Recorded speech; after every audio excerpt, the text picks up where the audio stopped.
So we're in 1 Peter 4, 1 through 6. And this sort of, Peter starts his summation of the book of 1 Peter. And talking about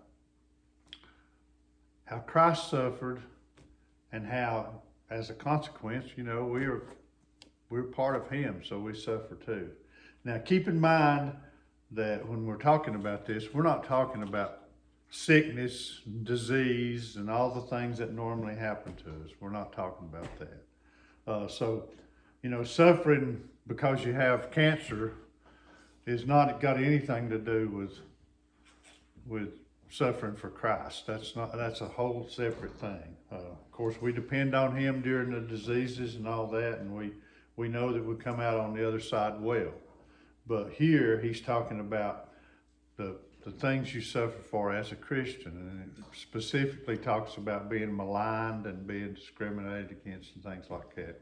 So I'm going to read 1 Peter 4, 1 through 6. Since therefore Christ suffered in the flesh, arm yourselves with the same way of thinking. For whoever has suffered in the flesh has ceased from sin, so as to live for the rest of the time in the flesh, no longer for human passions, but for the will of God. For the time that is past suffices for doing what the Gentiles want to do, living in sensuality, passions, drunkenness, orgies, drinking parties, and lawless idolatry. With respect to this, they're surprised when you do not join them in the same flood of debauchery, and they malign you. But they will give account to him who is ready to judge the living and the dead. For this is why the gospel was preached, even to those who are dead, that though judged in the flesh the way people are, they might live in the spirit the way God does. So he's saying a lot there. There's some people through history have said that Jesus really didn't die for us. He just died because he failed. Albert Schweitzer was one of them, and he talked about how Jesus was a misguided visionary who was changing the world. And I'm not going to read everything he said, but he basically, after he got to the cross, he failed in his mission. They killed him. But we know better than that. We know that the cross was actually part of the victory. So, and Peter here talks about that, how Jesus was vindicated in death, rose victorious in the spirit, and now reigns eternally at the right hand of God. But Jesus' suffering was not the unfortunate result of a failure, of a rebel who failed, or somebody who's trying to change the world who failed. Jesus' mission, it was told all through the prophets and also through his life, and what happened was all culminated in the cross. It was deliberate. It was God's deliberate will that happened there. And so persecution was his predetermined pathway, and he told his disciples several times about that, about what was going to happen, and they had a hard time believing that. But as the gospel writers later on, Peter being one of them, they seen that, they knew that. So Jesus embraced all this all along, and he repeatedly told his disciples, the Son of Man must suffer many things and be rejected by the elders and the chief priests and the scribes and be killed. He knew he'd be rejected, and this was in Mark 8:31. He knew he'd be rejected. He knew he'd be killed. He was determined to do it regardless. And it wasn't because he was determined to be some kind of great hero and martyr. It was because he knew that would save us. So he fully embraced his calling to suffer and his calling to save us. And Peter said in 3:18, Christ suffered once for sins, the righteous for the unrighteous, that he might bring us to God. So it was all a way to open up the way to God. And I know we've heard this time and time and time again, and we should know it all by heart. And we probably do, but that's good. He also writes in this particular text to call us to suffering also, to embrace it, really to embrace it. And once again, I'm not talking about death and disease and things that normally happen. I'm talking about the way we're treated on this earth. Because as Christians, if you're really a faithful Christian, you're gonna be maligned and things are gonna happen. It said, since therefore Christ suffered in the flesh, arm yourself for the same way of thinking. So emulate Jesus, be like him is what they're saying. Be prepared to submit to the things of the world, but at the same time to stand for him and not back down because of him. So basically get yourself ready because it's going to happen. So fortunately we have Peter's word here to kind of tell us, with simplicity and clarity, the things that we need to know. And we have 3 gospel commitments that we have to be willing to make, and 2 personal costs that we should be ready to endure, and 1 encouraging reminder that the final accounting awaits everybody, all of humanity, not just Christians, but all of us. So we need to be a person of resolve. Arm yourself with the same way of thinking. He's saying, think like Christ did. Think about the impact we're making on the world and not the problems that's causing us, So, in the West, especially in the United States and Britain, there's this thinking that, Christianity should make us healthy, wealthy, and wise. We should have a bulging wallet, and we should be healthy bodies, all that. That's what the gospel brings us. And in many cases, people are sadly disappointed when it comes to that, because that's not what Christ came for. He didn't come to make us rich. He didn't come to make us healthy. All of following Christ can do those things sometimes, if that's the will of God, but that's not his main purpose. Jesus was a stranger in the world, and we're told that we are strangers in a lot of ways. That we're destined for a better country, so we're not to be too immersed in this world. So he's saying, by the same way of thinking, is grow up, get the mind of Christ, be a person of resolve, and we can be saved, we can be Christians, we can be destined for heaven, and still go around sinning. But that's not a good thing. It's not going to make for a good life. It's not going to make our mission any better. It's kind of like joining the army and swearing you're going to uphold the Constitution and all that, and then turn around and just not do it. Just wander around wearing a uniform, but not actually doing anything. And that's probably a pretty poor analogy, but it is an analogy. He calls us to arm yourself with the same way of thinking, for whoever has suffered in the flesh has ceased from sin. Now, does that mean we don't ever sin? I mean, we know we can't probably go a whole day without sinning. It's bound to happen. But cease from sin means to willfully cease from it, to actually determine not to do it, and not just go with the flow or whatever. We're all going to sin, but we should be determined that we're not going to. That should be the path we're on. He's affirming that those who suffer for the gospel demonstrate that they're done with sin. We say we're done with that. We're walking away from it. We're done with it. We're not going to go into a bar and get drunk. We're not going to hang out with in a wild party, where all this stuff's going on. We're not going in the West, especially here in the United States. You don't have to participate in all that to actually participate in it, because you got plenty of it from the television and the internet and all that stuff. And if we let ourselves be involved in that, it's basically the same thing. If you're watching TV shows that are basically glorifying violence and sex and all that stuff, and then you're pretty much part of it, and that's something that most of us don't really want to hear, And in the next verse, Peter puts forward the second and third gospel commitments. So to live for the rest of the time in the flesh, no longer for human passions, but for the will of God. So no longer for any of those things, but for the will of God. And we're all here today, we're all committed to Christ, or we wouldn't be here. But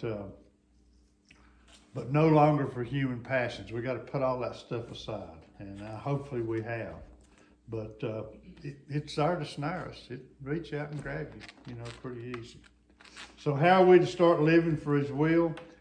And we've already seen in 1 Peter in the earlier parts, if you remember some of that he tells us what we ought to pursue, the godly stuff. But here he talks about human passions and putting those aside and making a commitment to the will of God. And 1 Peter 1, 14, 15, he said, as obedient children, do not be conformed to the passions of your former ignorance, but as he who called you is holy, you also must be holy in all your conduct. So what does holy mean? Holy means to be like God. To not do these things that we normally do, and actually to not just not do them, but to hate them. To hate them. God is pure and He's holy, and that's hard for us to do, but that's what we're to pursue. That's what they call sanctification, putting on the new man. We all have that new person in us, but we have to put him on. We have to embrace our calling. And in 1 Peter 2, 11 and 12, he teaches us about that. He says, beloved, I urge you as sojourners and exiles to abstain from the passions of the flesh, which wage war against your soul. Keep your conduct among the Gentiles honorable, so that when they speak against you as evildoers, they may see your good deeds and glorify God on the day of visitation.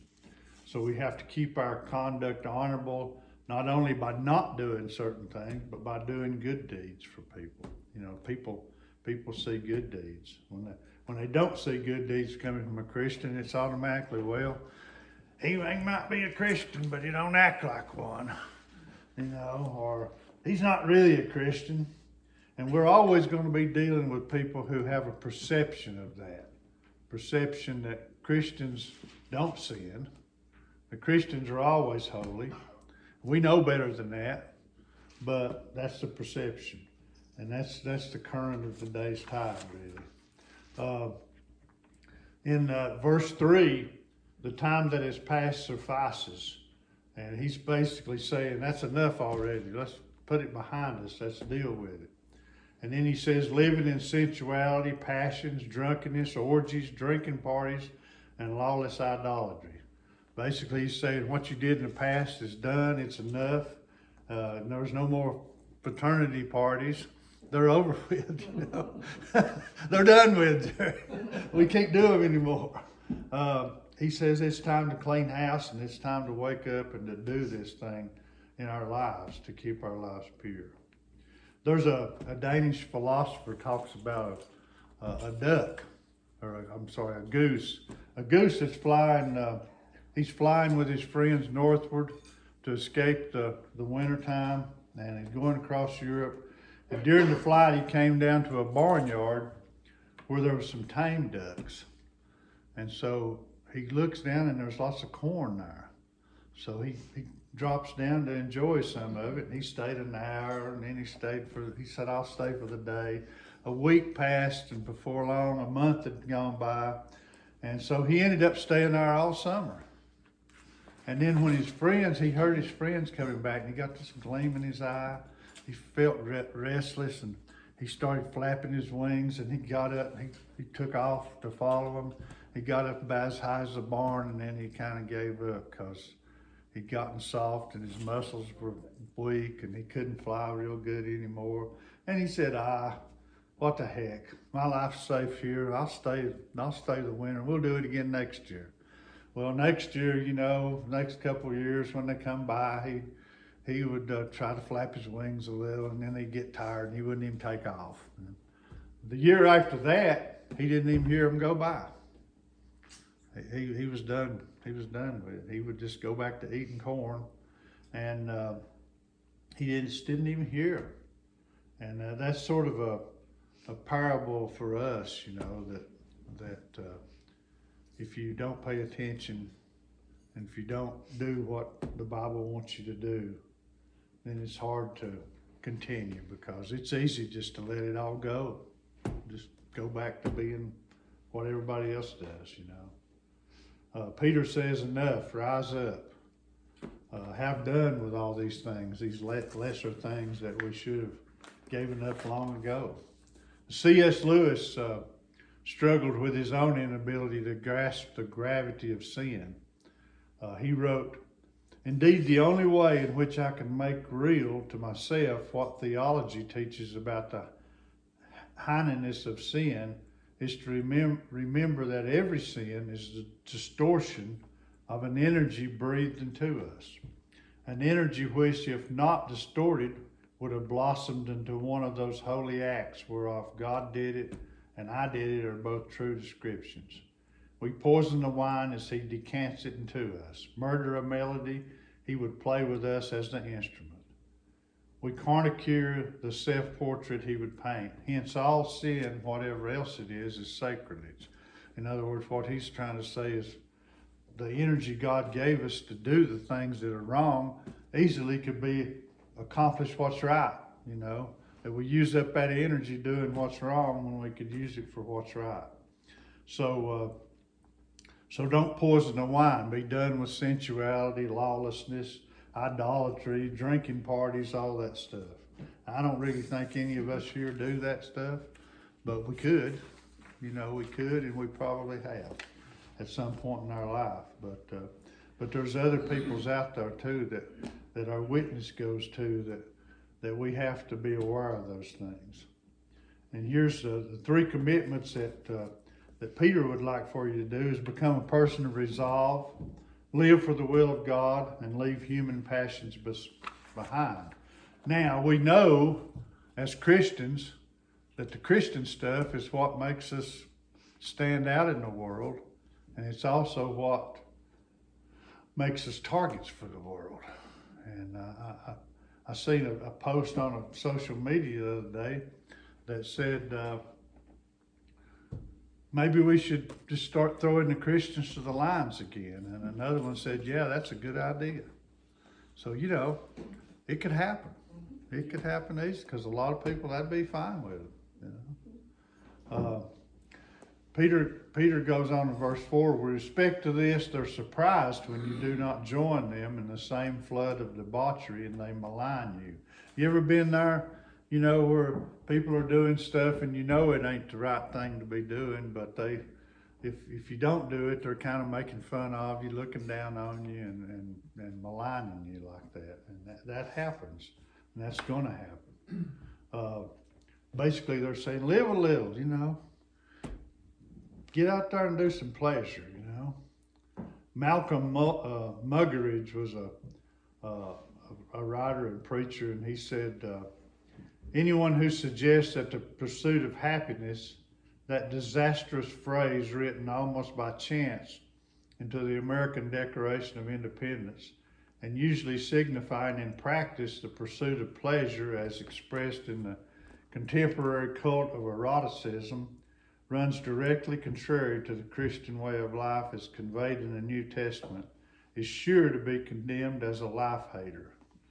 So people are not going to be happy with you if you don't do what they do, because that condemns them in a way. I mean, you don't have to say you're condemned.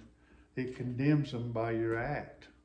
And in truth, they're condemned already, but they want to feel not like, just like I can do this because I'm a non-believer, but that people should approve of it, you know, because when people approve of things, then it's all right. That's kind of the way humans are. So they'll condemn you as somebody who hates the good things in life, and when actually we enjoy the good things in life better than they do. I think we do. With respect to this, they're surprised when you do not join them in the same flood of debauchery and they malign you. And R.C. Sproul, in a book called The Holiness of God, tells of a time when Billy Graham was invited to play golf with President Ford and 2 PGA Tour professionals. And he wrote, after the round of golf was finished, one of the other pros came up to the golfer and asked, "Hey, what was it like playing with the president and with Billy Graham?" The pro unleashed a torrent of cursing in a disgusted manner. He said, "I don't need Billy Graham stuffing religion down my throat." With that, he turned on his heel and stormed off, heading for the practice tee. His friend followed. His friend said nothing. He sat on the bench and watched. After a few minutes, the anger of the pro was spent. He settled down, and his friend said quietly, "Was Billy a little rough on you out there?" And the pro heaved an embarrassed sigh and said, "No, he didn't even mention religion. I just had a bad round." And so R.C. says, astonishing, Billy Graham is so identified with religion, so associated with the things of God, that his very presence is enough to smother the wicked man who flees when no man pursues. Now that's something that Yes. we should be aiming for, isn't it? That's right. Yeah. Said Luther was right. The pagan does tremble at the rustling of a leaf. He feels the hand of heaven breathing down his neck. He feels crowded by holiness, even if it is only made present by an imperfect, partially sanctioned human vessel. So Billy was so associated with Christ that it was like Christ being there. He didn't even say a word, about that. So that should be our aim, is to be so much like Jesus that people just automatically assume we are, and he condemns them without saying a word. And so here Peter closes the text, and it's the whole thing's meant to be an encouragement. It's not meant to be condemning when he wrote this, but he's trying to remember. You got to remember, he's trying to encourage people who are already persecuted. And he's saying, don't expect anything different. Entrust yourself to God and wait for Jesus to set things right, because we can't set things right on this world. I'm a big fan of keeping up with politics and things like that. And sometimes you just kind of got to put it aside and say, there's not much I can do about this. So I just need to leave it alone and go for the better things in life. And he goes on to say, for this is why the gospel is preached even to those who are dead, that though judged in the flesh the way people are, they might live in the spirit the way God does. Now, he's not saying there we need to be preaching to the dead, but that people who were preached to are dead. I think that's what he was trying to say, that they may have a way of living in the spirit the way God does. So Peter wants to reassure his readers with news that although believers are judged in the flesh the way all people are, they needn't worry about their future with God. And we have nothing to fear. We have nothing to fear. So to do this, we need to make 3 gospel commitments: to become a person of resolve, to live for the will of God, and to leave all those passions behind. And we're going to incur costs for that. And the 2 costs there is the surprise of those who live in sin, and not only that they malign us because of it, that they slander us, that they would be willing to do physical stuff to us if it was within their power. And so Peter reassures us here at the last with one encouraging reminder that there will be a final accounting for everybody, that we're all going to stand before the judgment. And as Christians, we can stand with Christ before the judgment, and they can't, and that's a sad thing. So we need to keep praying for them people and live like, be perceived like Billy Graham was. That's pretty good. Thank you, Father, for this time we've had together, and for fellowship, and for learning from your word, and help us, Lord, to keep in mind that we're different in the world, and we don't do this to insult other people, but Lord, to be an example to them. And we give you praise and honor and glory in Jesus' name. Amen.